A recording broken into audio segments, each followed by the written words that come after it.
El cielo amaneció rojo aquel día. No el rojo suave del alba, sino un rojo intenso, como si el firmamento mismo sangrara. Los habitantes de Madrid miraban hacia arriba, confundidos y aterrorizados. Nadie sabía que aquella mañana de abril marcaría el inicio de las 5 horas más largas en la historia de la humanidad. Yo estaba tomando café en la terraza de mi apartamento cuando comenzó. El sonido fue lo primero, un zumbido grave que parecía vibrar desde el centro de la tierra. Luego vino el silencio, un silencio absoluto, como si alguien hubiera puesto el mundo en pausa. Los pájaros dejaron de cantar, los coches se detuvieron, incluso el viento pareció contener la respiración. ¿Lo sientes?, preguntó mi hermano Carlos, con la taza suspendida a medio camino de sus labios. No tuve tiempo de responder. La primera explosión sacudió el edificio, haciendo temblar las paredes y derramando el café sobre la mesa. En las noticias habían hablado de tensiones entre potencias mundiales durante semanas, pero nadie esperaba que llegara tan lejos. ¿Quién podría imaginar que después de décadas de amenazas nucleares y conflictos regionales, el verdadero enfrentamiento global duraría menos que un vuelo de Madrid a Barcelona? Las comunicaciones cayeron en cuestión de minutos. Internet, televisión, radio. Todo se desvaneció, dejándonos aislados, sin más información que los rumores que se propagaban de boca en boca. Han atacado Nueva York. China ha lanzado misiles contra Europa. Es el fin del mundo. Cada historia era más aterradora que la anterior. Mi vecina Elena golpeó nuestra puerta. Sostenía a su hija pequeña, Ana, que no paraba de llorar. Las líneas están caídas, dijo con voz entrecortada. No puedo contactar con mi marido. Estaba en el centro cuando comenzaron las explosiones. La invitamos a entrar. En momentos así, estar juntos parecía la única defensa contra el caos. Desde nuestra ventana vimos cómo la gente corría por las calles. Algunos buscaban refugio, otros intentaban llegar a sus casas o encontrar a sus seres queridos. Vi a un anciano sentado en un banco de la plaza, completamente inmóvil, mirando al cielo como si esperara una explicación divina. A la segunda hora, los rumores se intensificaron. Alguien dijo que habían visto aviones militares sobrevolando la ciudad. Otro aseguró que el gobierno había ordenado una evacuación. La incertidumbre era peor que el miedo. Carlos sugirió que bajáramos al sótano del edificio, donde estaríamos más protegidos si venían más explosiones. El sótano se convirtió en nuestro refugio improvisado. Poco a poco, más vecinos fueron llegando. Un médico jubilado, una pareja de estudiantes, una familia con 3 niños. Éramos desconocidos unidos por el miedo y la esperanza de sobrevivir a algo que no entendíamos. A la tercera hora, un joven llamado Roberto llegó con una radio a pilas. Giraba el dial desesperadamente, buscando alguna señal, alguna voz que nos dijera qué estaba pasando. Solo encontrábamos estática, hasta que una frecuencia militar comenzó a transmitir. La voz era metálica, distorsionada, pero sus palabras eran claras. Ataque global en curso. Múltiples objetivos alcanzados. Respuesta autorizada con fuerza total. Nadie habló durante varios minutos. Cada uno procesaba lo que acabábamos de escuchar a su manera. ¿Realmente estábamos presenciando el fin de la civilización? ¿Era posible que toda la historia humana, todos nuestros logros y fracasos, culminaran en estas horas de destrucción sin sentido? A la cuarta hora, escuchamos ruidos en la calle. Algunos se atrevieron a subir para mirar. Volvieron pálidos, describiendo escenas de caos. La gente está saqueando las tiendas, dijo uno. He visto soldados, añadió otro. La línea entre el orden y la anarquía se había disuelto en cuestión de horas. Fue entonces cuando Elena, que había estado abrazando a su hija en silencio, comenzó a cantar suavemente una nana. Su voz, temblorosa al principio, fue ganando fuerza. Poco a poco, otros se unieron. En medio del apocalipsis, encontramos un momento de humanidad compartida y entonces, tan repentinamente como había comenzado, todo terminó. A la quinta hora, la radio volvió a la vida. Una voz diferente, clara y autoritaria, anunció: el conflicto ha sido contenido. Repito, el conflicto ha sido contenido. No había explicación, no había detalles sobre lo que había ocurrido. Solo esas palabras, repetidas una y otra vez. Nadie se atrevía a celebrar ni a sentir alivio. ¿Qué significaba contenido? ¿Quién había ganado? ¿Importaba siquiera? Subimos lentamente las escaleras, temerosos de lo que encontraríamos afuera. El cielo ya no estaba rojo, pero tampoco era azul. Una extraña tonalidad grisácea se lo cubría todo, como si el mundo estuviera de luto. Lo que vimos al salir a la calle, Lo que descubrimos sobre aquellas 5 horas cambiaría para siempre nuestra comprensión de la humanidad y nuestro lugar en el universo. Porque la guerra que todos temíamos no era exactamente como la habíamos imaginado. Y las consecuencias apenas comenzaban a revelarse. Caminamos por calles que ya no reconocíamos. Madrid, la ciudad vibrante y ruidosa que amábamos, se había transformado en algo irreconocible. No eran los edificios, que seguían en pie a pesar de las explosiones. Era la gente. Todos caminaban como si llevaran un peso invisible sobre sus hombros, con la mirada perdida y las palabras congeladas en la garganta. «Mira», susurró Carlos, señalando hacia la Plaza Mayor. Un grupo de soldados había establecido un perímetro. No eran soldados españoles. Sus uniformes no correspondían a ningún ejército que yo hubiera visto antes. De un azul tan oscuro que parecía negro, sin insignias visibles, solo un pequeño símbolo circular en el hombro que no lograba distinguir desde la distancia. Elena apretó la mano de su hija. «¿Quiénes son?», preguntó, con un hilo de voz. Nadie supo responder. Decidimos acercarnos, mezclándonos con la multitud que se había congregado alrededor del perímetro militar. Un oficial estaba hablando a través de un megáfono, pero no en español, ni en inglés, ni en ningún idioma que pudiéramos reconocer. Sin embargo, algo extraño ocurrió. Todos parecíamos entender perfectamente lo que decía. «La amenaza ha sido neutralizada», anunció. «Han sido testigos del primer y último conflicto global unificado. La intervención ha sido necesaria y exitosa. Regresen a sus hogares. Las comunicaciones se restablecerán en las próximas horas. No hay motivo para el pánico». Una mujer a mi lado comenzó a llorar. «¿Qué amenaza?», gritó. «¿Quiénes son ustedes?». El oficial la miró directamente, con unos ojos que parecían demasiado grandes para su rostro. «Somos protectores», respondió simplemente, y continuó con sus anuncios. En el camino de regreso a nuestro edificio, vimos algo que nos heló la sangre. En una esquina, donde antes había una cafetería, ahora había nada. No escombros, no restos de una explosión. Simplemente un espacio vacío, como si alguien hubiera recortado un trozo de realidad con unas tijeras cósmicas. Carlos se acercó al borde de aquel vacío. «No te acerques», le advertí, pero mi hermano siempre había sido demasiado curioso. Extendió su mano hacia el espacio vacío, y por un momento, su piel pareció distorsionarse, como si estuviera viendo su mano a través de un cristal irregular. La retiró inmediatamente. «Está frío», dijo, frotándose los dedos. «Más frío que cualquier cosa que haya tocado». Cuando finalmente llegamos a casa, encendimos la televisión por instinto, aunque sabíamos que no funcionaría. Para nuestra sorpresa, todas las cadenas estaban transmitiendo la misma imagen. Un hombre de mediana edad, con traje formal, sentado detrás de un escritorio liso. No había logos de canales, ni textos en pantalla. Solo aquel hombre, mirándonos fijamente. «Ciudadanos del planeta Tierra», comenzó, y su voz sonaba extrañamente metálica. «Hoy, 15 de abril, quedará registrado como el día en que la humanidad estuvo a punto de autodestruirse. Los conflictos que habían estado gestándose entre sus naciones alcanzaron un punto crítico. Lanzamientos nucleares múltiples fueron detectados, dirigidos hacia objetivos civiles y militares en todo el globo. Elena abrazó a su hija con fuerza. Roberto, que había subido con nosotros, murmuró algo sobre conspiraciones que siempre había sospechado. «La intervención era inevitable», continuó el hombre. «El Consejo Interestelar no podía permitir que una especie con su potencial se eliminara a sí misma. Las 5 horas de conflicto que han experimentado fueron, en realidad, mucho más que eso. El tiempo fue ajustado para minimizar el sufrimiento y maximizar la eficacia de nuestra intervención». Carlos me miró, buscando en mi rostro alguna confirmación de que esto era real, de que ambos estábamos escuchando lo mismo. Le devolví la mirada, igualmente perdido. Los vacíos que observan en sus ciudades son áreas donde el daño fue irreparable. Hemos eliminado esos puntos de su realidad para evitar contaminación residual. Son heridas en el tejido de su mundo, pero cicatrizarán con el tiempo. El teléfono de Elena sonó de repente, sobresaltándonos a todos. Era su marido. Estaba vivo, confundido y aterrorizado, pero vivo. Mientras ella hablaba entre lágrimas, el hombre en la televisión continuaba su mensaje. «Ahora están bajo observación. El Consejo ha determinado que la humanidad merece otra oportunidad, pero con condiciones.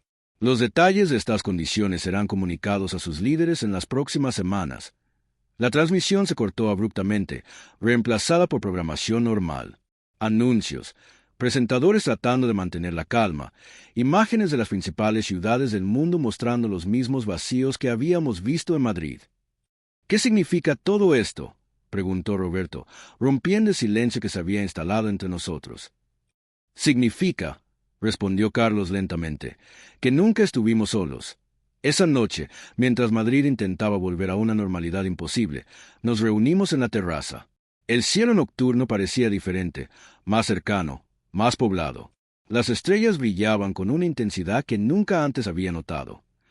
Mi marido dice que en el centro hay al menos 3 de esos, vacíos, comentó Elena, que había logrado comunicarse nuevamente con él. Uno de ellos es exactamente donde estaba la estación de Atocha. No podía dejar de pensar en las palabras del hombre. El tiempo fue ajustado. ¿Qué significaba realmente? ¿Cuánto tiempo había pasado para el resto del universo mientras nosotros vivíamos nuestras 5 horas de terror? Roberto había traído su radio nuevamente. Pasaba por diferentes frecuencias, captando fragmentos de conversaciones, teorías, testimonios. Todos hablaban de lo mismo: los soldados de uniforme azul oscuro, los vacíos en las ciudades, el mensaje televisado. Y entonces, mientras la noche avanzaba y la ciudad zumbaba con un miedo nuevo y desconocido, vimos algo en el cielo. No era un avión, ni un satélite, ni nada que pudiéramos identificar. Una luz que se movía de forma imposible, dejando tras de sí un rastro violeta que permaneció varios minutos antes de desvanecerse. «Están aquí», murmuró Carlos. «Siempre han estado aquí». La guerra más corta de la humanidad había terminado, pero sus consecuencias apenas comenzaban a revelarse.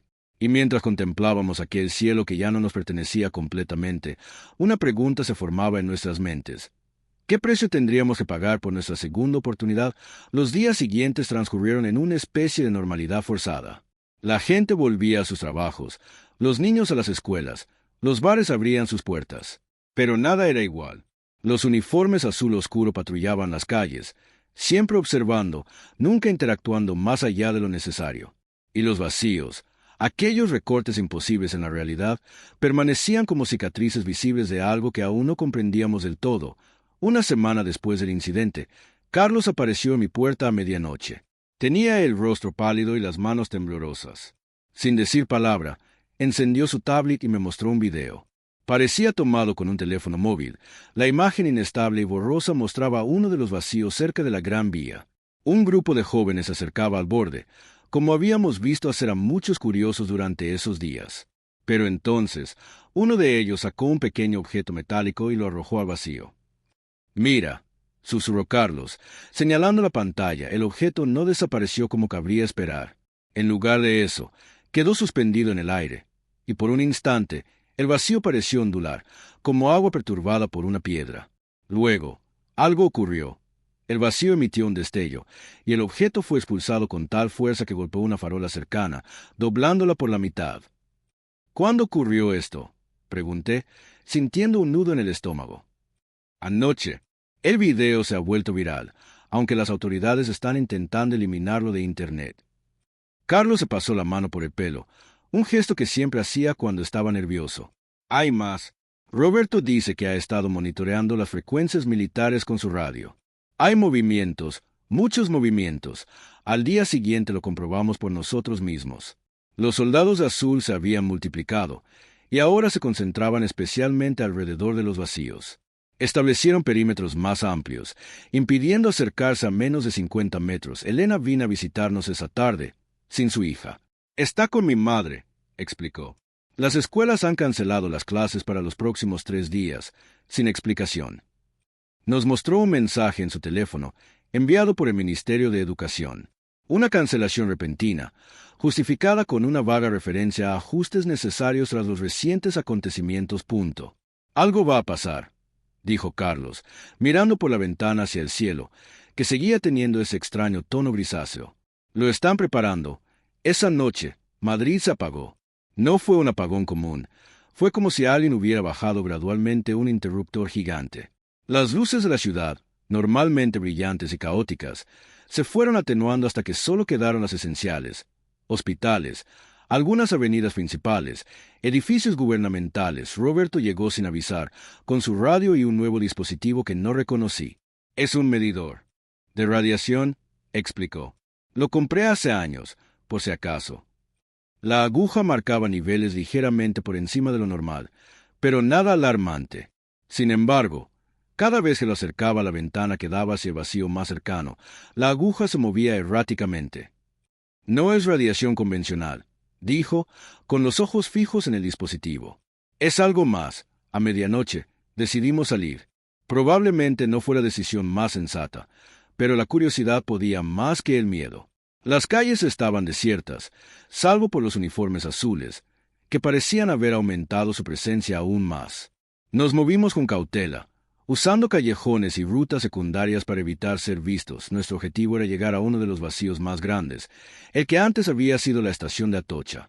Según el marido de Elena, que trabajaba cerca, los soldados habían estado transportando equipos extraños hacia ese lugar durante todo el día. A medida que nos acercábamos, el ambiente cambiaba. El aire se volvía más denso, más frío, y un zumbido grave, similar al que había precedido las explosiones del primer día, comenzaba a hacerse perceptible. «Miren», susurró Elena, señalando hacia el cielo. Sobre nosotros, las nubes se arremolinaban de forma antinatural, formando una especie de embudo invertido justo encima del vacío de Atocha. Y algo brillaba en el centro de aquel remolino, una luz púrpura que pulsaba rítmicamente. «Deberíamos irnos», dijo Roberto, cuyo medidor ahora emitía un pitido constante. «Sea lo que sea esto, no es seguro». Pero entonces vimos algo que nos dejó clavados en el sitio. Los soldados de azul se estaban retirando, formando un círculo perfecto alrededor del vacío, a unos 100 metros de distancia. Y en ese espacio ahora despejado, comenzaron a aparecer figuras. No eran humanas, eso lo supimos al instante.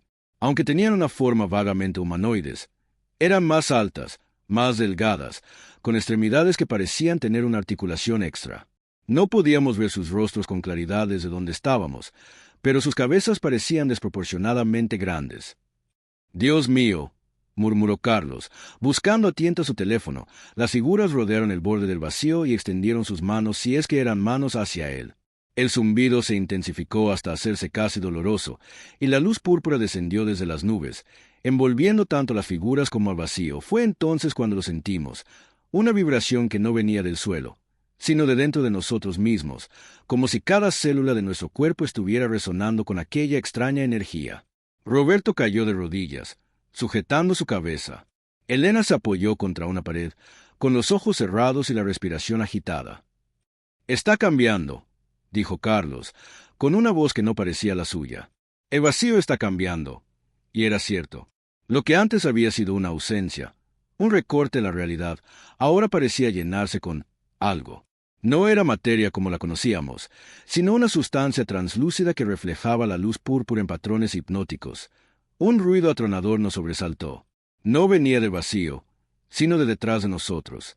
Al girarnos, vimos vehículos militares, nuestros militares, españoles, avanzando por la avenida principal. Tanques, transportes de tropas, todo un despliegue que contrastaba con la quietud sobrenatural de los soldados de azul. «¿Qué están haciendo?», susurró Elena, con horror en su voz. «No pueden enfrentarse a ellos». Como respondiendo a su pregunta, los tanques se detuvieron a unos 200 metros. Las escotillas se abrieron y los soldados salieron, pero no adoptaron posiciones de combate. En su lugar, formaron filas ordenadas. Un vehículo diferente se adelantó, una limusina negra con banderas oficiales. De ella descendieron varias personas con trajes formales. Reconocimos al presidente del gobierno, a la ministra de Defensa y a otras figuras políticas, junto con lo que parecían altos mandos militares. «Es una comitiva», dijo Roberto, incrédulo.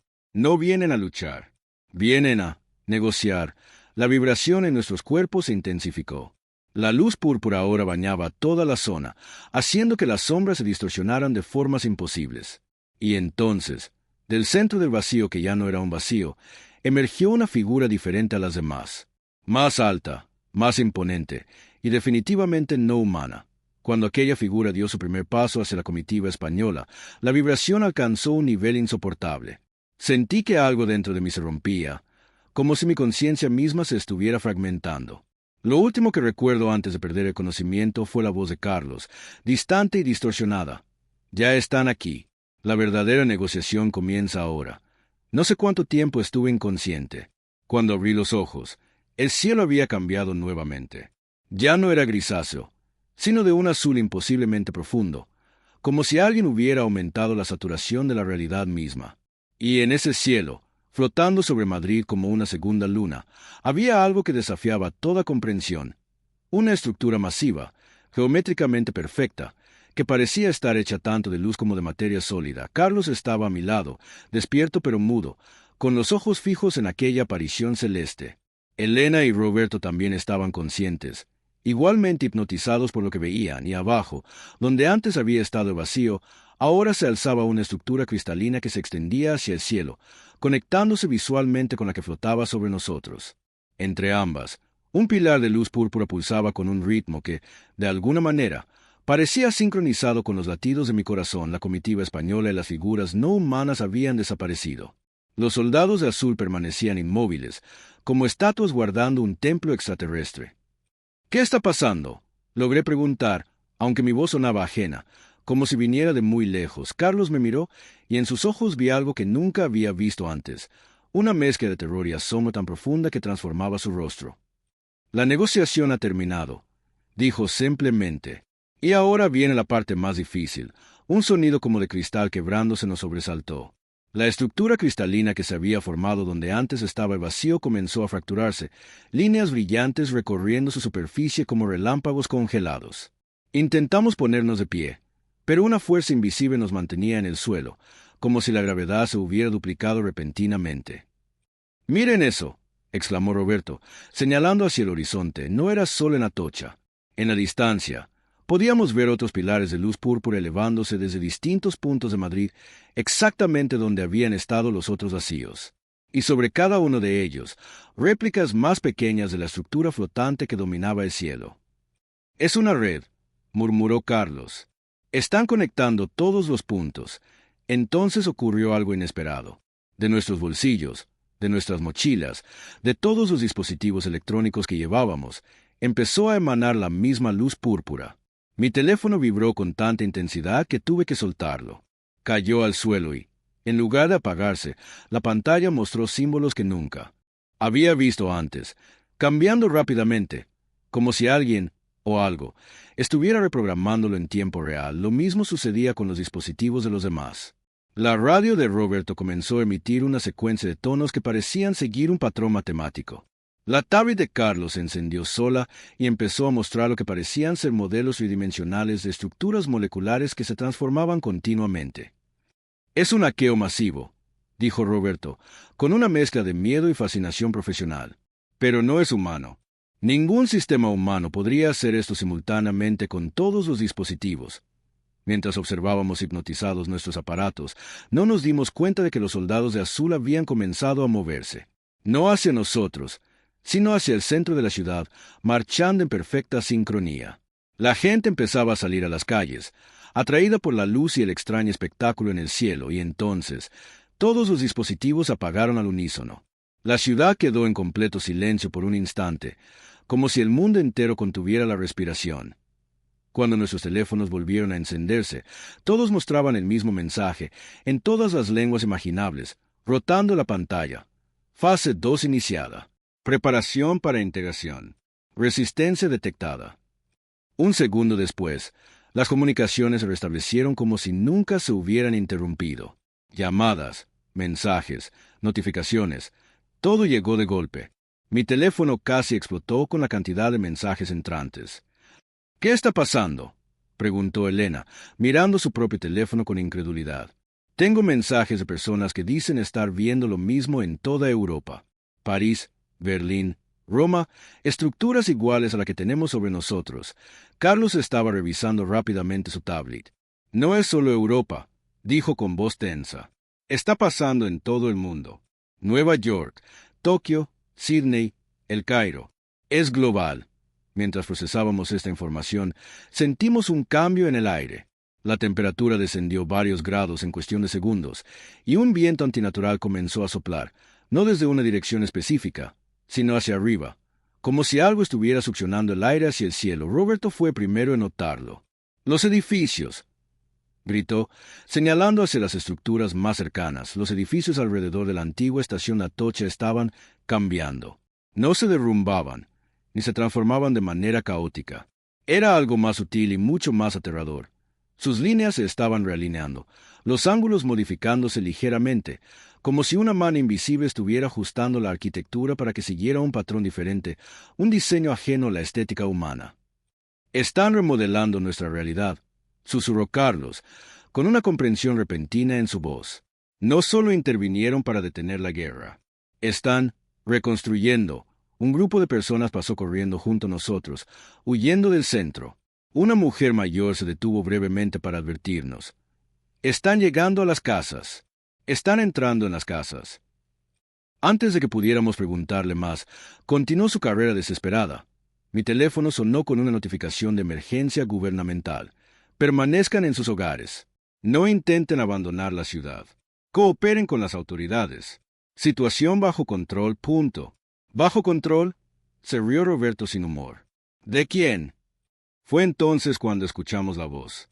No venía de ninguna parte y de todas partes a la vez, resonando no solo en nuestros oídos sino dentro de nuestras cabezas, como si alguien estuviera hablando directamente en nuestros pensamientos. Era una voz que sonaba simultáneamente masculina y femenina, joven y anciana, familiar y completamente ajena. «Habitantes de la tierra», dijo la voz. «La intervención inicial ha sido completada con éxito. La fase de reconstrucción está en progreso. Su cooperación facilitará la transición». La voz hizo una pausa, como si estuviera considerando sus siguientes palabras. «Sin embargo, hemos detectado focos de resistencia organizada». Esto era inesperado. Carlos me miró con una chispa de esperanza en sus ojos. «Alguien está luchando», susurró. La voz continuó. «La facción humana conocida como Guardianes del Amanecer está interfiriendo con el proceso de reconstrucción. Esta resistencia es innecesaria y contraproducente. El Consejo Interestelar no desea causar daño, pero la obstrucción no será tolerada». Nunca habíamos escuchado hablar de los Guardianes del Amanecer, pero el nombre provocó un murmullo entre la gente que se había congregado en las calles. Entonces, algo extraordinario sucedió. Nuestros teléfonos volvieron a cambiar, pero esta vez mostraban un símbolo diferente, un sol naciente atravesado por lo que parecía ser una espada. Y debajo, un mensaje simple. «No están solos. No están indefensos. La humanidad no se rendirá sin luchar». El mensaje desapareció tan rápido como había aparecido, reemplazado por estática. «¿Quiénes son los Guardianes del Amanecer?», preguntó Elena, mirando a su alrededor como si esperara que alguien se identificara. Un hombre mayor que había estado escuchando nuestra conversación se acercó lentamente. Tenía un aspecto ordinario, el tipo de persona que pasarías en la calle sin notarla, pero sus ojos reflejaban una intensidad inusual. «Llevan años preparándose», dijo en voz baja, «desde el incidente de Valencia en 2018. «¿Qué incidente?», preguntó Carlos, frunciendo el ceño. «No recuerdo nada especial ocurrido en Valencia en 2018. «Exacto», respondió el hombre con una sonrisa triste. «No lo recuerdas porque fue borrado. Como muchas otras cosas que han sido, ajustadas a lo largo de los años». Sacó de su bolsillo lo que parecía ser una moneda común. La sostuvo entre sus dedos y la giró, revelando en su reverso el mismo símbolo que acabábamos de ver en nuestros teléfonos, el sol naciente y la espada. «No todos olvidamos», dijo. «Algunos de nosotros fuimos inmunizados». Antes de que pudiéramos interrogarlo más, un destello cegador iluminó el cielo. Uno de los pilares de luz púrpura, el que conectaba con la estructura sobre el Parque de Retiro, había cambiado a un rojo intenso. La estructura flotante correspondiente comenzó a pulsar con el mismo tono escarlata.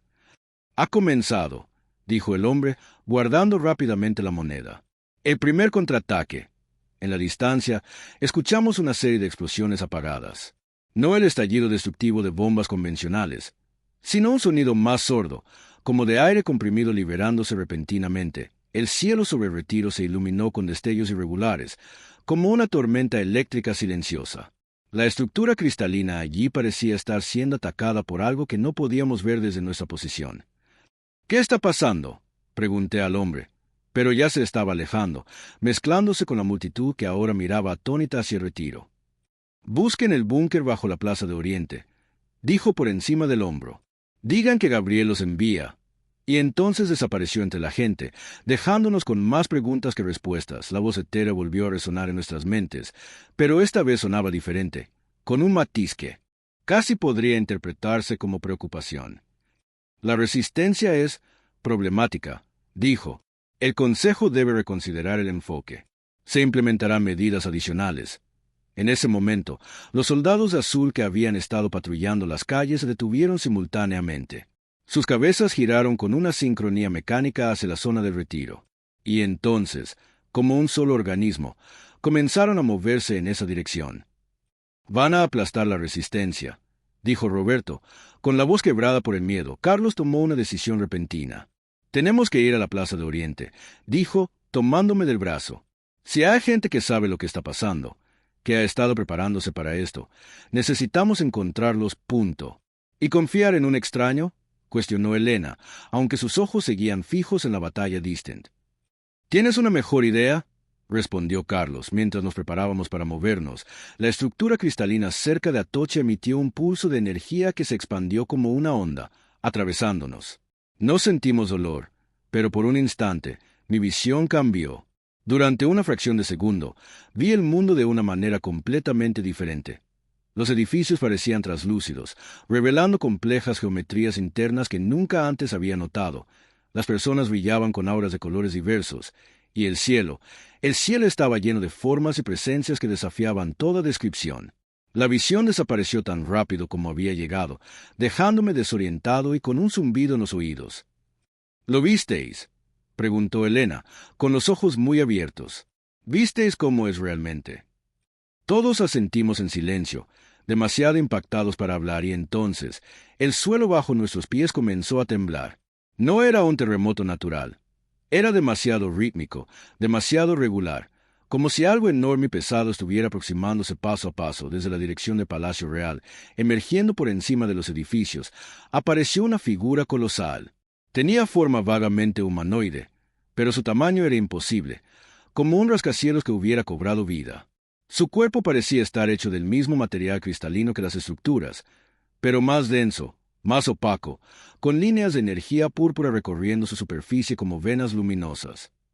¿Qué demonios es eso?, susurró Roberto, su voz apenas audible sobre el retumbar de los pasos titánicos. El coloso giró lentamente lo que parecía ser su cabeza hacia el retiro, donde la batalla invisible continuaba. Levantó un brazo masivo, y en su extremo comenzó a formarse una esfera de energía que crecía por momentos, iluminando la ciudad como un segundo sol. «Vamos», dijo Carlos con urgencia. «Tenemos que llegar a la Plaza de Oriente antes de que esa cosa decida que somos parte de la resistencia».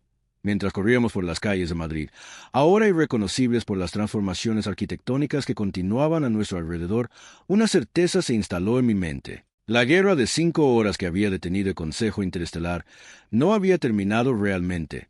Simplemente había cambiado de forma, transformándose en algo mucho más grande, mucho más extraño y mucho más peligroso. Y de alguna manera, nosotros habíamos quedado atrapados en el centro de todo. Corríamos por calles que se transformaban ante nuestros ojos. Las fachadas de los edificios ondulaban como si fueran de cera derritiéndose. Las aceras se reconfiguraban, creando patrones geométricos que ningún arquitecto humano habría diseñado. Madrid estaba siendo reescrita, reprogramada según un lenguaje extraterrestre que no podíamos comprender. A nuestras espaldas, el gigantesco coloso cristalino avanzaba hacia el retiro, cada paso haciendo temblar los cimientos de la ciudad. La esfera de energía en su mano había crecido hasta el tamaño de un edificio pequeño, irradiando un calor que podíamos sentir incluso a esta distancia. «¡Por aquí!», gritó Carlos, señalando una calle lateral que parecía menos afectada por las transformaciones. Nos deslizamos por ella justo cuando un grupo de soldados de azul pasaba por la avenida principal, moviéndose con aquella sincronía antinatural que los hacía parecer más máquinas que seres vivos. La Plaza de Oriente apareció ante nosotros, pero apenas la reconocimos. El Palacio Real seguía en su sitio, pero sus líneas clásicas habían sido alteradas, fusionándose parcialmente con estructuras cristalinas que emergían del suelo como estalagmitas gigantes. La estatua ecuestre de Felipe IV ahora flotaba a varios metros sobre su pedestal, suspendida en un campo de energía púrpura.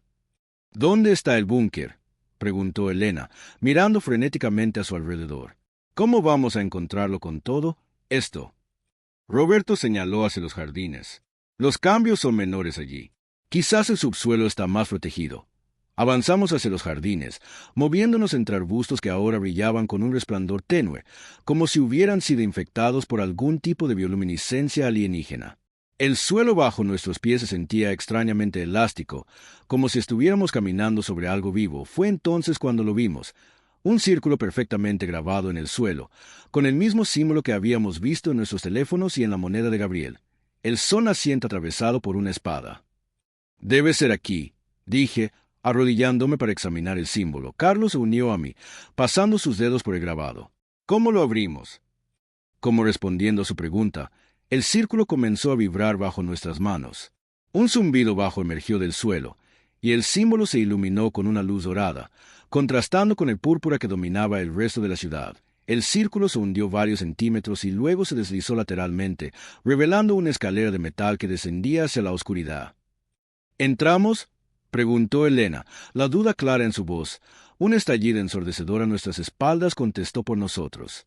En la distancia, donde Coloso había llegado al retiro, un pilar de luz blanca se elevaba hacia el cielo, tan brillante que dolía mirarlo directamente. La onda expansiva llegó segundos después, haciendo que los árboles se doblaran como juncos y levantando una nube de polvo que avanzaba rápidamente hacia nosotros.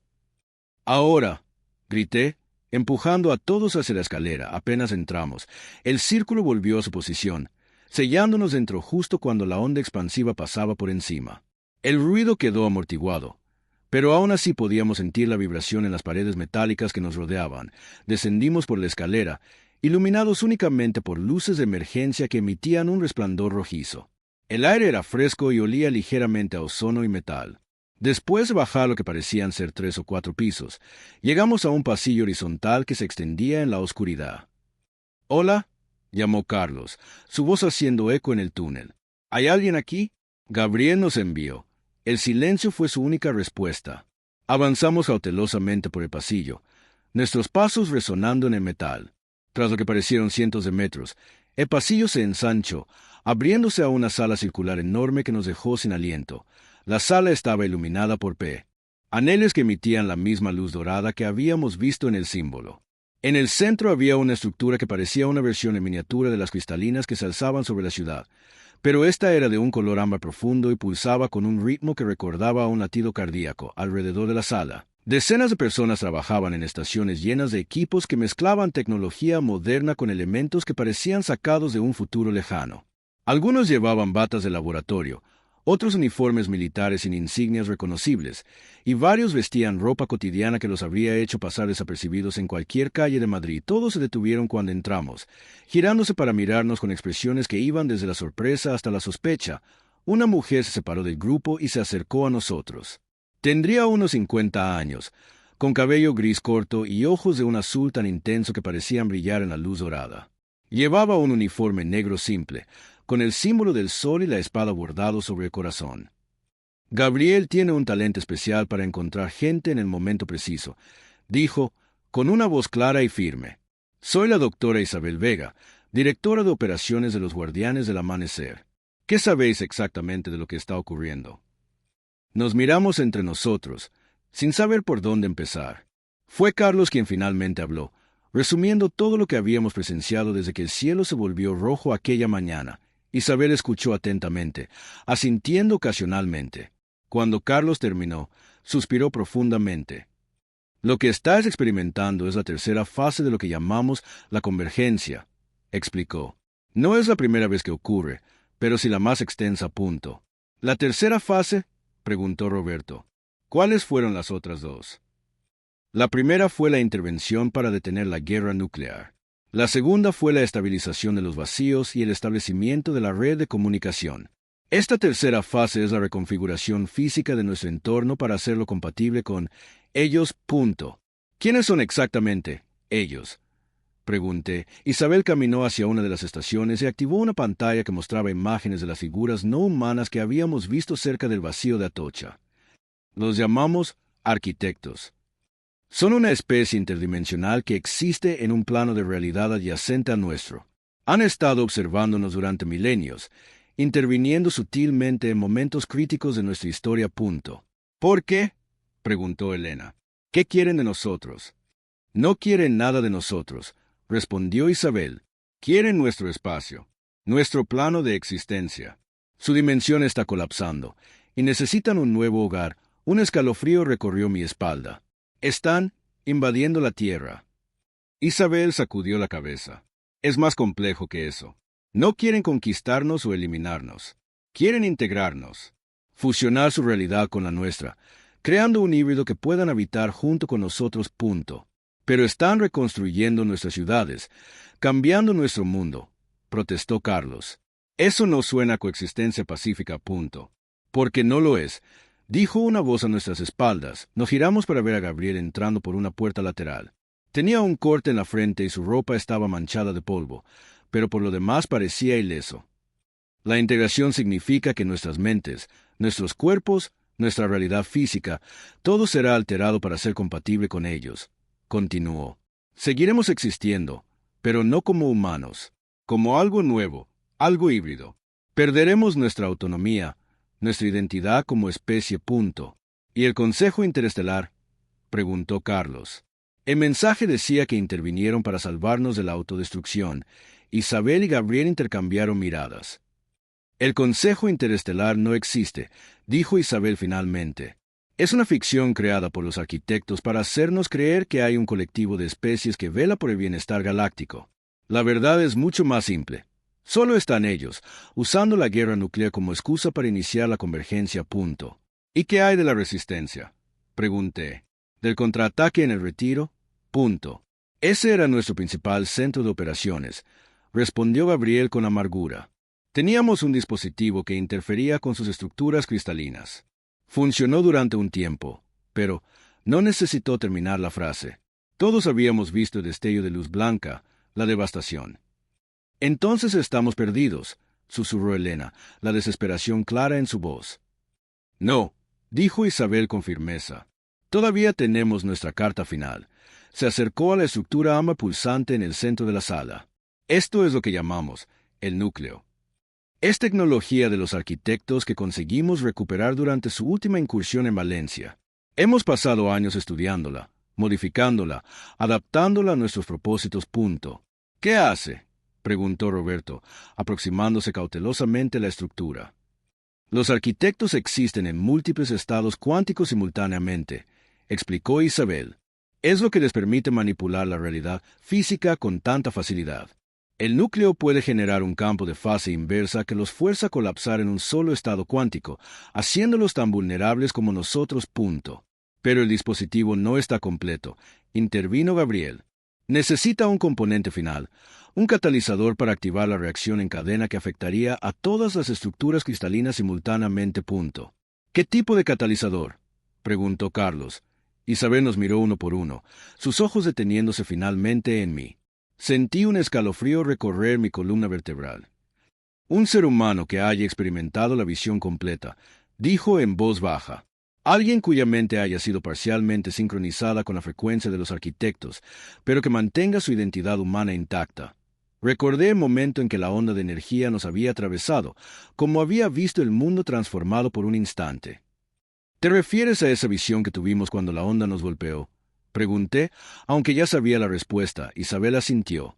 Los 4 fuisteis expuestos, pero según nuestros sensores, solo uno de vosotros experimentó la sincronización completa. Me miró directamente.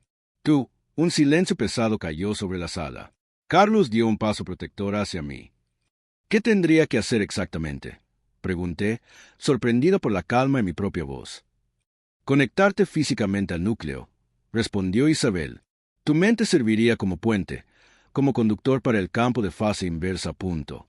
¿Y qué le pasaría?, exigió Carlos, la preocupación evidente en su tono. Isabel y Gabriel volvieron a intercambiar miradas, esta vez más largas. No lo sabemos con certeza, admitió finalmente Isabel. Es posible que sobreviva intacto.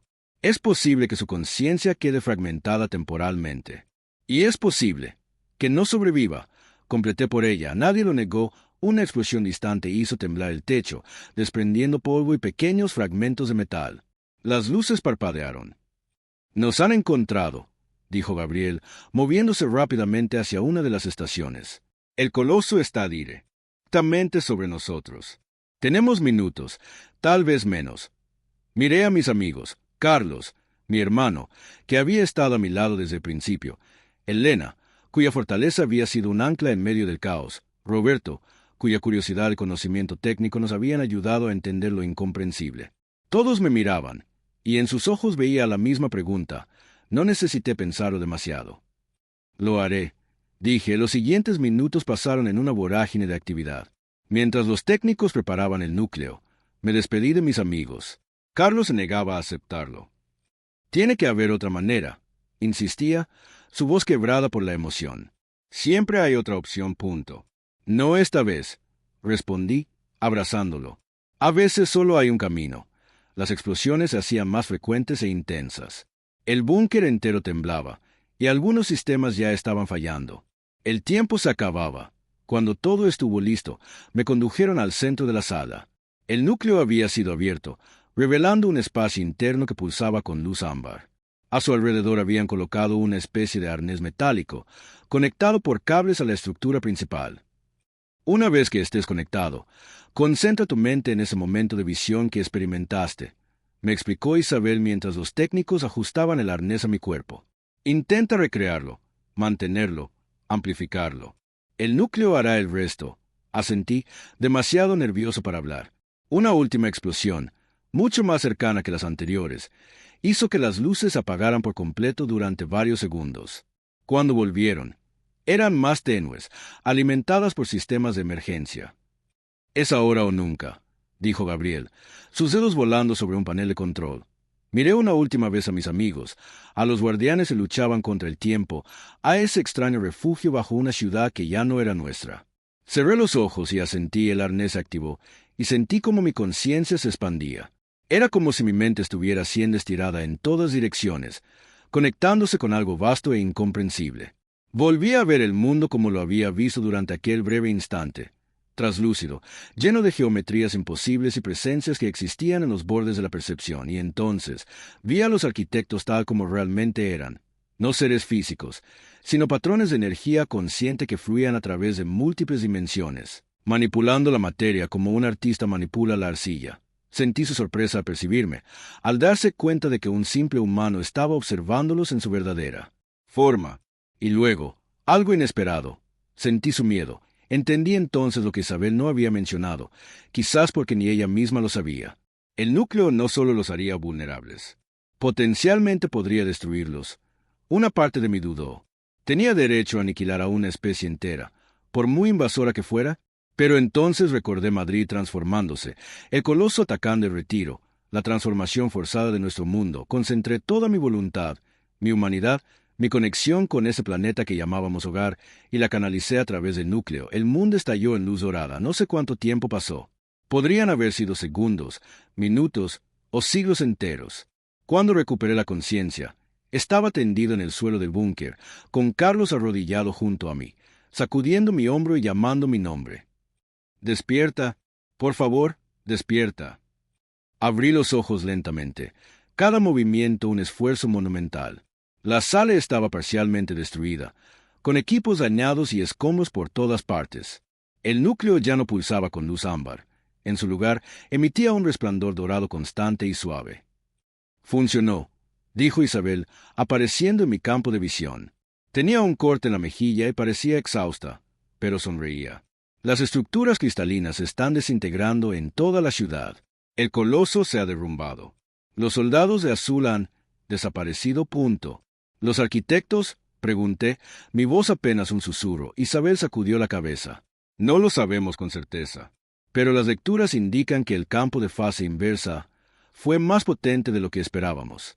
Es posible que no solo los hayamos expulsado de nuestro plano. Es posible que los hayamos enviado a un estado cuántico del que no puedan recuperarse. Me incorporé lentamente, ayudado por Carlos y Elena. Roberto estaba trabajando en una de las pocas estaciones que seguían funcionando. «Tenéis que ver esto», dijo, señalando una pantalla que mostraba imágenes del exterior. «Está ocurriendo en todas partes». Las imágenes mostraban ciudades de todo el mundo, estructuras cristalinas derrumbándose, vacíos cerrándose sobre sí mismos, edificios alterados volviendo lentamente a su forma original. El cielo recuperaba su color azul natural, las extrañas auroras púrpuras desvaneciéndose como niebla al amanecer. Lo conseguimos, susurró Elena, lágrimas de alivio rodando por sus mejillas. ¿Pero a qué precio?, pregunté, sintiendo algo extraño dentro de mí. Como si una parte de mi mente estuviera. En otra parte, Isabel me miró con una intensidad inquietante. ¿Qué sientes exactamente? Intenté describirlo. Es como si una parte de mí siguiera conectada a algo. Como un eco, una resonancia.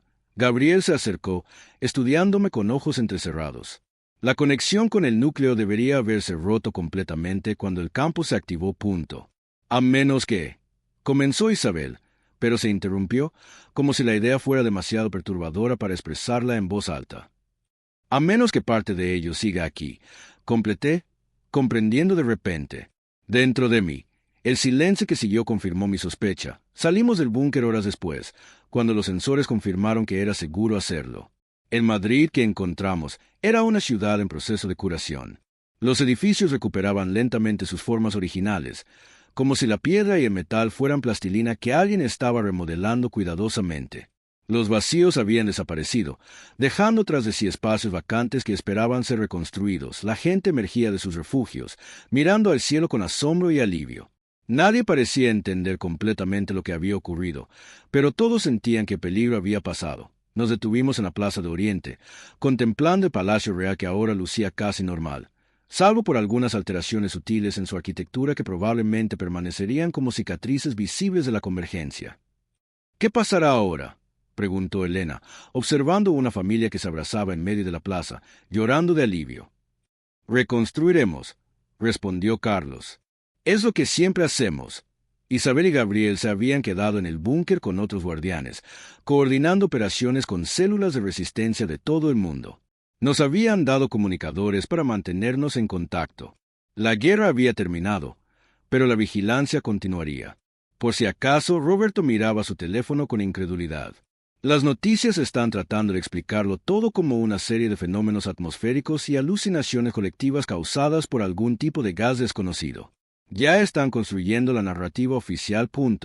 ¿Cuánto tiempo pasará hasta que la gente empiece a olvidar, a convencerse de que no fue real?, preguntó Carlos con amargura.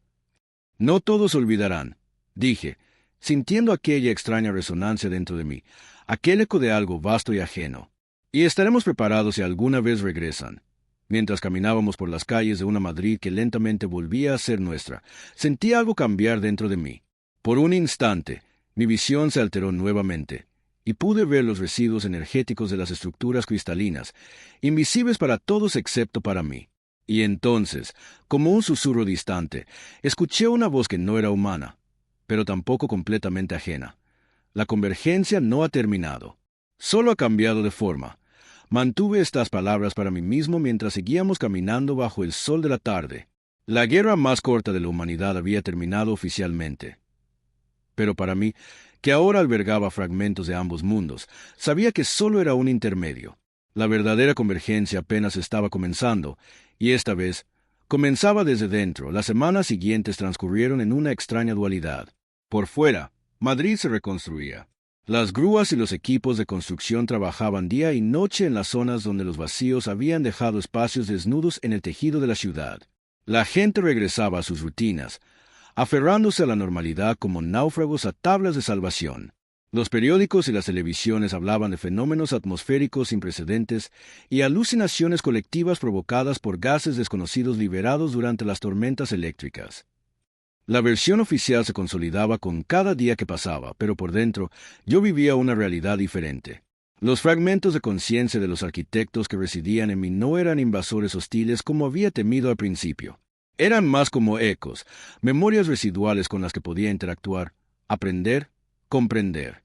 A veces despertaba en medio de la noche con visiones de su mundo agonizante, un universo de cristal y luz que se desmoronaba lentamente. Sentía su desesperación, su lucha por la supervivencia, y entendía por qué habían recurrido a medidas tan extremas. «¿Cómo estás hoy?», me preguntó Carlos una mañana, sirviéndome café en la misma terraza donde todo había comenzado un mes atrás. Su mirada contenía preocupación, pero también una curiosidad que nunca había desaparecido. «Los sueños fueron intensos anoche», respondí, observando cómo la luz del sol creaba patrones en la superficie del café.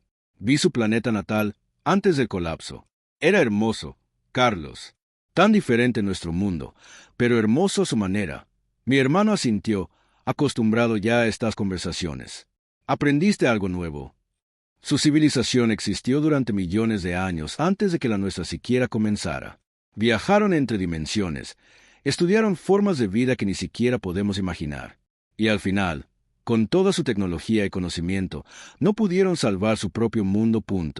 Quizás esa sea la lección más importante, reflexionó Carlos. Ninguna civilización, sin importar lo avanzada que sea, es inmune a la extinción. Esa tarde nos reunimos con Elena y Roberto en un pequeño café cerca del Retiro. El parque había sido uno de los primeros lugares en ser rehabilitado, aunque algunos árboles ahora crecían en formas ligeramente diferentes, con ramas que se curvaban en patrones geométricos precisos. Otro recordatorio sutil de que el mundo nunca volvería a ser exactamente como antes. «Tengo noticias», anunció Elena, después de que el camarero nos trajera las bebidas. Su rostro reflejaba una mezcla de emoción y nerviosismo. «Los guardianes me han ofrecido un puesto en su división de comunicaciones. Quieren que ayude a monitorear las frecuencias y patrones que podrían indicar, bueno, que ellos están regresando. Felicidades», dije sinceramente. «Nadie mejor que tú para ese trabajo. Y yo he estado analizando los fragmentos de tecnología que quedaron», añadió Roberto. «Isabel dice que podríamos adaptar algunos componentes para crear sistemas de alerta temprana. Imagina detectores en cada ciudad importante, monitoreando constantemente cualquier fluctuación dimensional». Carlos sonrió. «Parece que todos habéis encontrado vuestro lugar en este nuevo mundo. ¿Y tú?», preguntó Elena, mirándome con esa intensidad que la caracterizaba. «¿Has decidido qué harás con tu situación?». Contemplé la pregunta mientras observaba a la gente pasear por el parque. Familias con niños, parejas de ancianos, jóvenes tumbados sobre el césped disfrutando del sol. Todos continuaban con sus vidas, ajenos a lo cerca que habían estado de perderlo todo. «Los fragmentos que llevo dentro contienen conocimientos que podrían cambiar nuestro mundo», respondí finalmente. «Comprensión de física avanzada, biología celular, manipulación de energía. Pero también contienen advertencias. Los arquitectos no son los únicos seres que existen más allá de nuestro plano. Y muchos de ellos han notado nuestra presencia después de lo ocurrido. ¿Estás diciendo que ahora somos visibles para otras civilizaciones?», preguntó Roberto, inclinándose hacia adelante. «Como una baliza en la oscuridad», confirmé. La activación del núcleo creó una señal que se propagó a través de múltiples dimensiones. Hemos anunciado nuestra existencia, y no todos los que escucharon son amigables. Un silencio pesado cayó sobre nuestra mesa. Finalmente, Carlos habló. «Entonces, todo esto, la invasión, nuestra victoria, solo fue principio, de algo mucho más grande», asentí. «Los guardianes del amanecer fueron creados después del incidente de Valencia. Ahora necesitamos algo más amplio, más global. Una organización que combine el conocimiento que ahora poseo con la infraestructura que ellos han construido. Suena como el argumento de una película de ciencia ficción. Río Elena sin humor.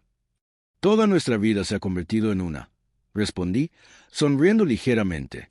«Pero tenemos una ventaja que ninguna otra civilización en nuestra posición ha tenido antes. Conocemos lo que viene. Podemos prepararnos».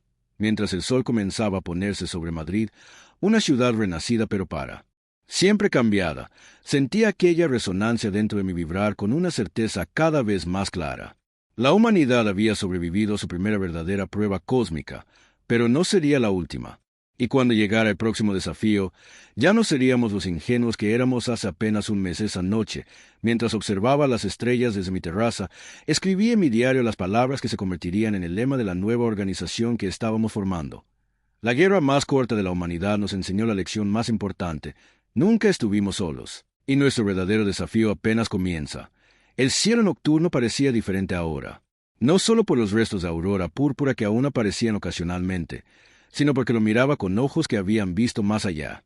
Con cada estrella titilante, me preguntaba quién o que nos estaría observando, y me prometía que, esta vez, estaríamos listos. La humanidad había cambiado para siempre en esas 5 horas, pero lo que vendría después sería escrito por nosotros. Y esa, quizás, era la victoria más importante de todas.